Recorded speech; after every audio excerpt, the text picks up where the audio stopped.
Hello, everybody. Welcome back to the Keep the Promise podcast. Today, we get the pleasure of catching up with my good friend, Nick Lindsay from Upper Darby Fire Department. He's a returning guest, and the last time he was on the show, he was right in the middle of a major transition. He was moving into a new department, a new environment, and trying to figure out where his life was heading next. Fast forward a couple years, and a ton has changed in his life. In this first part of our conversation, we talk about what life has really been like lately. Settling into his new role in the fire department, raising two young kids while working shift work, and learning how to stay present at home while still loving the job.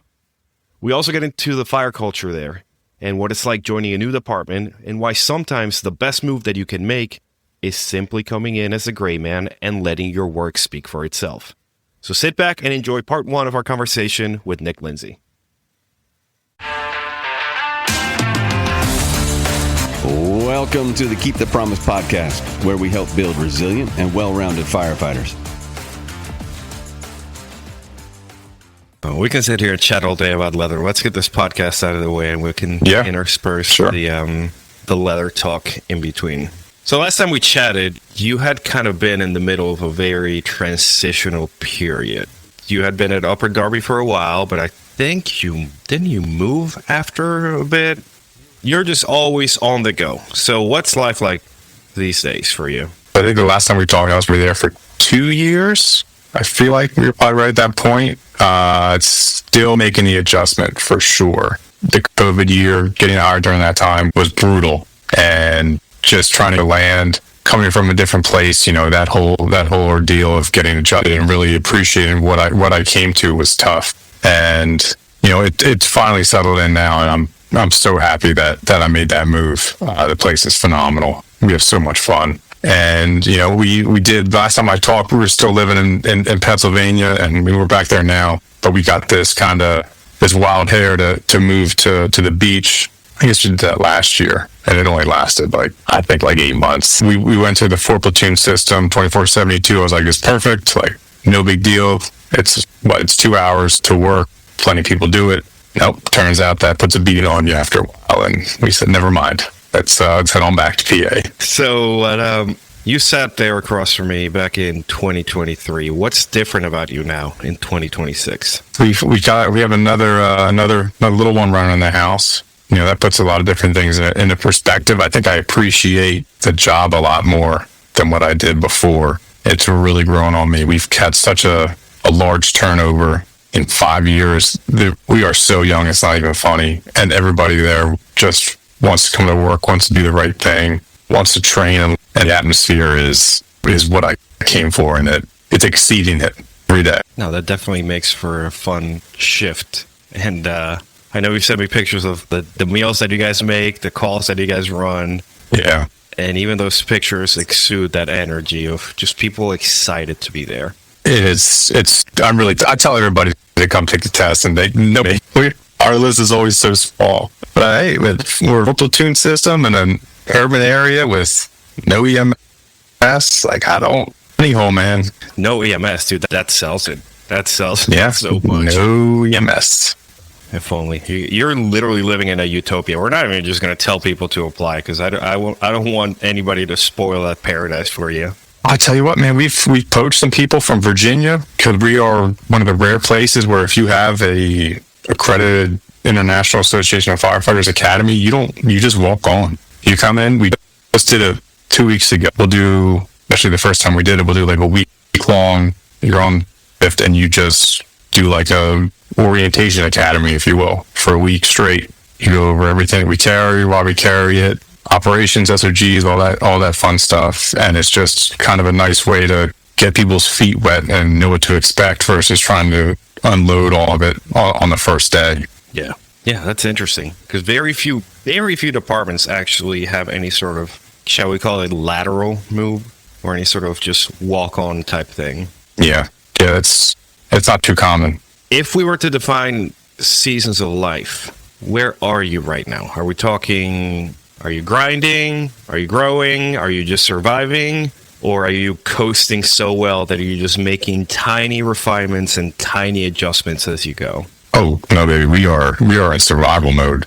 We got a 4-year-old and a 2-year-old upstairs They don't sleep very well at all. I was up 4 times last night. Like, the coffee pot's running 24/7. We're on as we go through kind of thing. But we're appreciating it because it's going to go quick. The 4-year-old's going to start school in the fall, right? I think she'll go 2 days a week for a half a day. And then in the spring, it's going to be 5 days a week. That's it. She's out of the house for every single day, 8 hours. Like, that time's going right now. Is that the biggest challenge that you faced over this last year, the kids? It's not even the kids. It's just a lack of sleep, I think. The kids aren't a problem. The kids are fun. The kids are a great time. It's just I wish that they would, if they would give me 9 to 5, 9 p.m. to 5 a.m., just let us all get some hours and we'd be all right. It's the every 2-hour wake up that makes things tough. Dear God. Yeah, that is tough. Yeah. It's like being on a department with the MS. Yeah, it's what I equated to. But I'd much rather just put my daughter back to bed or, my son versus having to trudge through a house. Piss-covered floors to pick up some person that, hadn't exercised since Reagan was president. Unfortunately. Okay, but it's challenging. There's got to be some wins along the way. What's one sort of quiet win? Because you're a pretty private person. So what's one thing that you kind of look back when you're lying there awake after putting your 2-year-old back to bed, you can be like, at least I'm doing this? I think just appreciating the time they have together. We got really fortunate at work to be able to get the 4th platoon to not have to go to a schedule that you're away from the house so much. I feel like I'm with the kids a lot, and that is not something that I feel like many people can say, especially in our line of work. If you're in a 3-platoon system and you're, here and gone, but, let's say you're grabbing overtime, you're back at work in a day and a half, and you're probably not very present when you're at home because you're probably getting a beat down at work. So being able to be in a place, where we're not incredibly busy, we will, but we're not doing the unnecessary, if you will, things that allows me to really be present at home, I think.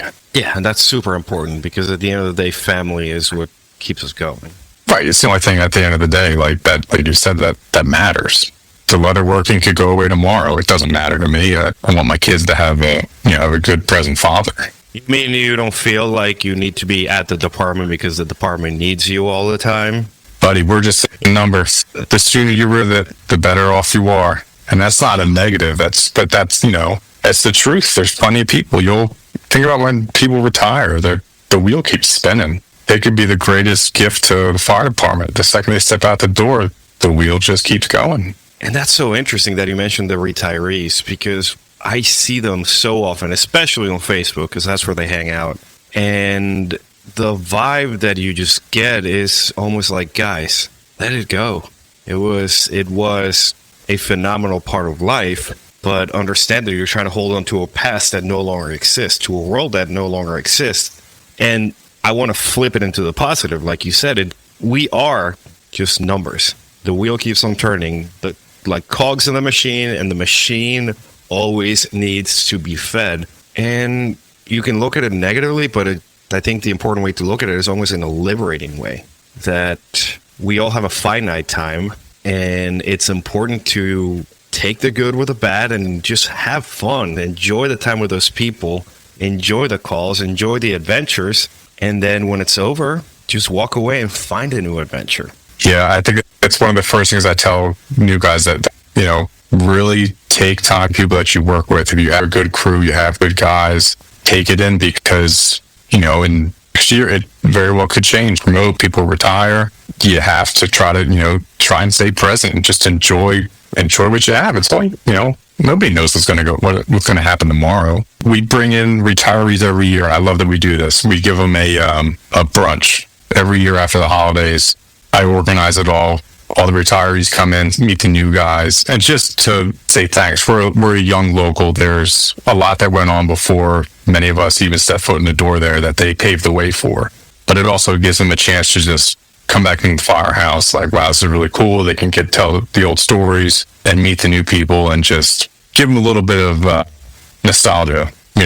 Walking in, you get to smell the firehouse. Like, yeah, this was a really good time. I really enjoyed that I'm here or was here, and I don't have to worry about it anymore, kind of thing. You're like, that fucking pipe's still leaking. I've been going for 15 years. What the shit? Yep, absolutely. Just never changes. Just different faces, different asses on seats. I tell you what. Yeah, change the patch is all the same. Perfect transition, because you went from Harrisburg to Upper Darby, and you changed the patch on your shoulder. There's some things that are similar, but what differences and what similarities surprised you the most when you got there? Honestly, they're very, very similar. Obviously, Harrisburg is a much older union, much older department. Upper Darby celebrating our 50th as a local this year. So that comes with growing pains. You think about some of the guys that first started, they were in a single man house. They were just by themselves. So when we started adding staffing, you could hear from the other guys, like it was like they wouldn't necessarily participate in the meals. They would bring their own stuff, but they didn't know anything else for 15, 20 years.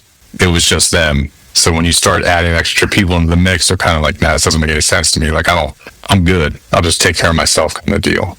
But now that it's, we have the staffing that we do, that's been the total norm. Like everyone's together for the meals, 3:00 coffee every day, kind of meet back up with each other, train a little bit more. Like that was a tough thing coming in COVID, because everybody just went their own separate ways, because, I don't want to catch spicy flu from anyone. And that was probably the hardest for me. And then coming out of that, like I said, after a couple of years, I was finally like, wow, this was a good move.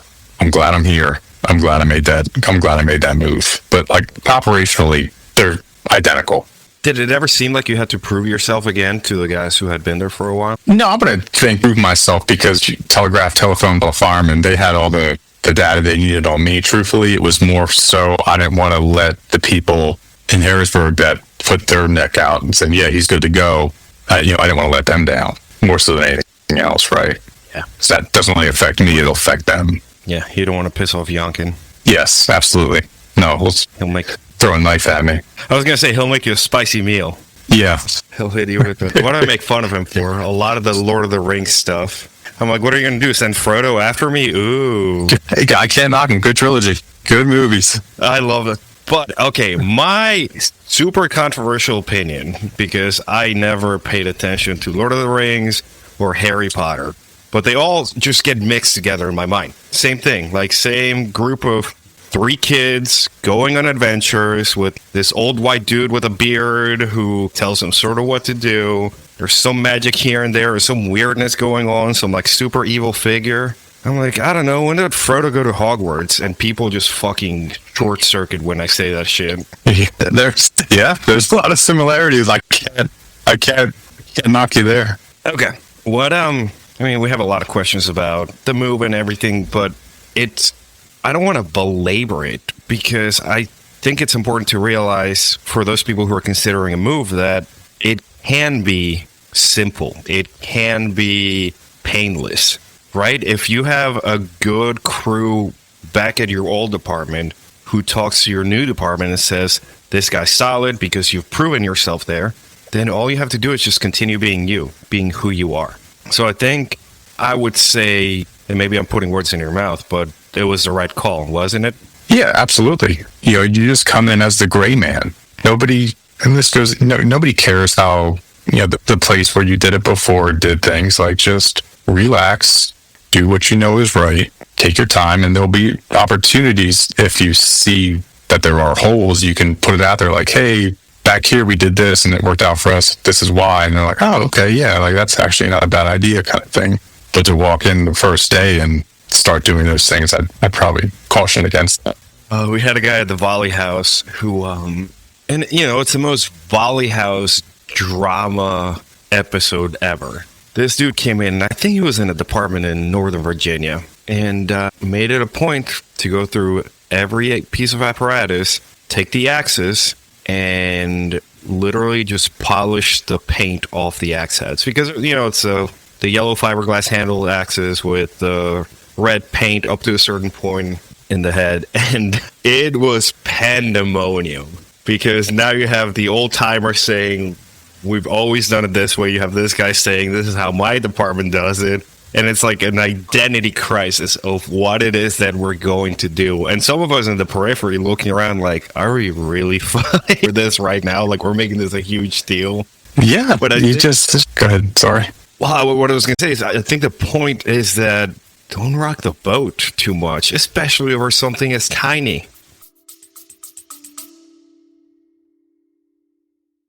Real quick before we jump back in. Firefighters don't leave each other behind. We look out for our own. Right now, there's a firefighter out there, maybe a rookie, maybe a seasoned veteran, who needs this podcast. They need the lessons, the mindset, and the training tips. But they'll never get them unless you help them. Here's how you can help right now.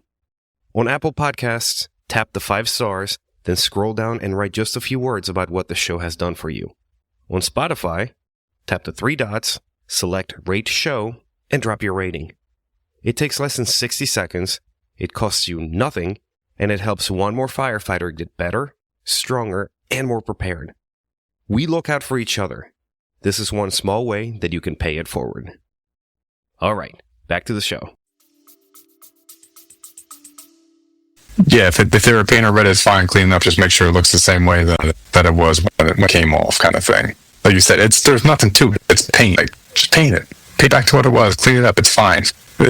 I also think that we just get into some of the minutiae of things so much, and it's like being able to take a step back and say, this is ridiculous. I want no part of this shit. Yeah, the rabbit holes go deep, and they go deep real quick, and sometimes people get stuck down there, and you have to try to do your best to pull them out of it.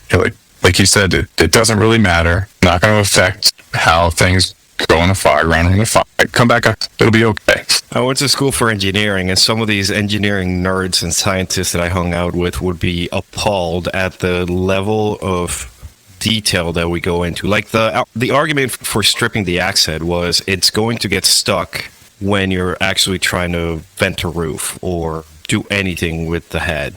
A thin layer of paint, okay, you're technically correct that you're adding some friction to it, but is this really the hill that we're going to die on? Is this really where we're going to put our energy? Oh, God. Yeah, I mean, to some, they get honed in on it. It's like a bloodhound, and they can't let it go once they got their teeth sunk into it, but you kind of got to slap them a little bit. Let's get this worldview open back up again. Maybe it's that hyperfixation, that fire service autism that we all kind of joke about. Oh, without a doubt. We all suffer from it. Well, it's what allows us to really hyperfixate on one thing and be good at it, such as leatherworking. Tell me about some days. Yeah, so I bought that book of yours, and I went down the rabbit hole. I made... My goal was to just try to make enough to get back what I put into all the tools and all that good stuff. And there's probably 4 or 5 fronts out there that I first started traditional way, cutting the numbers out, cutting the shields out. And I think by the 5th one, I said to myself, this is the worst idea I've ever had in my life. It's not fun. I don't enjoy it. But I saw how there were other options of making them. And I was like, I think I want to learn how to carve the leather, how to tool it, give it some life that way. And after the first couple of them, I realized that was kind of the rabbit hole I wanted to dip down into. And we can't evolve into that, to be honest. No doubt about that. I remember you started off and you sent me a couple of the pictures of the first shields you made, along with a phenomenal review. And next thing I know, Nick's Leatherwork. And here we are. Yeah, like I said, orders. Yeah, we're loaded up, and I owe a lot of that to the guys that I work with. I saw some of the things that I was doing. They're like, hey, I want one. And it just kept going and going. And it hasn't stopped. On a month or 2 basis, there's guys that work that are reaching out to get one or get another one. And I owe a huge debt to them really, they're the ones that started this whole thing out, to be honest. If it wasn't for them wanting to get some for one of their own guys, I'm, doing the volume that I am. And that speaks about the sort of family aspect of the fire service, because I think a lot more people will buy a custom shield or a radio strap or whatever at leather to gift. I know both you and I have made plenty of shields and whatnot for academy graduations, for promotions, for transfers. It's not so much people that are like, oh, I want this for myself, but they're like, oh, this would be an awesome gift. And that almost feels better, that somebody looks at your work and says, I want my name to be attached to that awesome gift when I give it to somebody and show them that I care about them. Yeah, it's neat to see. There's a double-edged sword. At the same time, I really love getting the photos of them absolutely cooked. But knowing that the display box as well is kind of nice. You don't want some pristine helmet shield. You want something that's smoked up and charred and has that like little bit of that curve to it after it takes some heat. Yep. And it's nice to see that the product stands up like I thought it would, if you will. Certainly, I did test them on grills beforehand to see how well the paint would hold up and how well the sheen would hold up before I sent them out. But you never know what somebody's got to get into. So it's nice to get those photos and know that it's same as it should. I actually used it in my mom's oven, and that was a horrible idea. Like I threw it in there and broiled for a few minutes, and it stank up the whole house. She was furious. Oh yeah, I ruined a grill. Thankfully, it was on the way out anyways. But at what point did you look at yourself and go, "Holy shit, this is actually becoming something. This is more than a hobby. This is a business." I made this one for one of the guys at work. He's like, I just kind of want this like truck at the top, 37 in the middle. And he's like, I want like a street sign at the bottom. I was like, okay, like I can probably do that. But then I'm walking around the Firehouse and there's a banner from the original volunteer company was there from like 1910. It had a keystone. And I was like, oh, that'd be pretty cool if I like worked it in. And I didn't say anything to him. I just put it on there and I gave it to him. He's like, this is the coolest thing ever. Like, we're bringing back the keystone. And I was like, yeah, it was on the original Firehouse. Like, it's a really neat piece. And after that, that's the one I feel like that started really having this thing roll down the hill in a good way. And like we talked about before, I'm looking at my book and I'm 40 deep, and I was like, this is something, and we got to take a pause here because I can't do any more at the moment. How are you taking orders right now? You're talking about a book where you have all your orders. Yeah, my book is just you're gonna dislike me for this. It's just a paper book that I have everything written down on right now that I get messages through, and I work out through designing through Photoshop and through Procreate, and just get printed out and have a stack that I'll add over here of ones that have to get carved. So they've got all the details on it, where it's going, who's it for, colorways, that whole 9 yards. And I try to get them done in batches of like 3 to 5, sometimes more if I'm doing if I have a group of white fronts, that might be, if I know that another one's coming in that's going to be white, that might get grouped into that one and actually get done quicker just because I'm doing a group of that same color. It's just a quicker turnaround process sometimes. So that's the only way I'm tracking it currently. Dude, you got to keep that book, because in a few years that'll be your shadow box piece. You can look at it and be like, yeah, dude. I was like, oh, you're numbering them, right? And I said, no, honestly, it hasn't even crossed my mind to number them. Should I? Probably. But really, when I get to that finish line point, I'm just glad that I can get it boxed up and sent out and just, all right, that one's done, on to the next. Yeah. And by this point, you probably forgot what number is which. What's that? I said, and by this point, you probably forgot which shield is which number. Oh, without a doubt. Yeah. Yeah, I don't even know. There's tons that have even made it to Instagram that I just forget about it, and it just gets boxed and sent because I want it out of my hands, because there's 8 hours into some of these, if not more. And the quicker it gets to them, the less chance of it getting messed up in my shop. It's funny you mentioned Photoshop and Procreate and all these visual aids and computer aids, because I think when I started, I obviously, like we all do, we don't have the money or the skill for some of these pieces of software. I had that tracing paper, that vellum paper. Yep. And I made my first design by literally folding a sheet of paper in half, carving part of the crown, and then retracing it so it was nice and symmetric, because I didn't have access to the software. And then when it came to text, I would bring it up in a Word document on my computer and take the tracing paper and clip it to my screen and lightly trace it with a pencil so I could get the actual text correctly and see how it would look. And as much as it sucked, because it took forever to get a design finalized, looking back on it, it's like, that was cool, man. That was, 2014, my apartment, just trying to figure out what the fuck I was doing. It was pretty awesome. Yeah, and it's, the A's are so nice because you're able to make things even, especially with Procreate, having that, the ability to split the screen, and when you're drawing on one side, it's drawn on the other one for you. Like, that's huge. And even still, like, if I use certain banners, but I just typically use them as like a general guideline because they don't always fit well, but I just need a visual aid. And there's times where I've drawn them straight on the leather, like just freehanded. We're going to figure this out here. Is it perfect? No, but you're getting a really nice handmade product that really is, custom to what you wanted on there. What's been harder for you, building that skill of leatherworking, of basically like project management from beginning to end, or actually building that customer base? Because now you're getting into business territory, into acquisition, into scaling, into all those things that almost seem... I mean, the skill portion, like if you get your skills down and you're putting out a quality product, customer base will then come, if that kind of makes sense. And like at this point, like I said, I had to close orders because there's just too many of them. And that hasn't been from me marketing. That's just been from word of mouth of just doing like what we can do on small, 5.5 by piece of leather. Tiny canvas for sure. So you do leather work.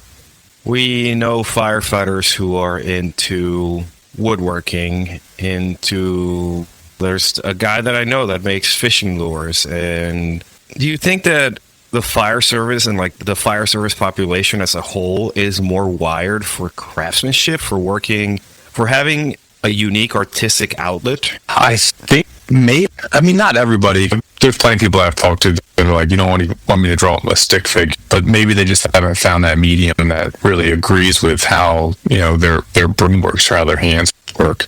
I think we enjoy being tactile and building things from the ground up. And I could definitely see, I'm not surprised that people are good in the firehouse with woodworking or cabinetry.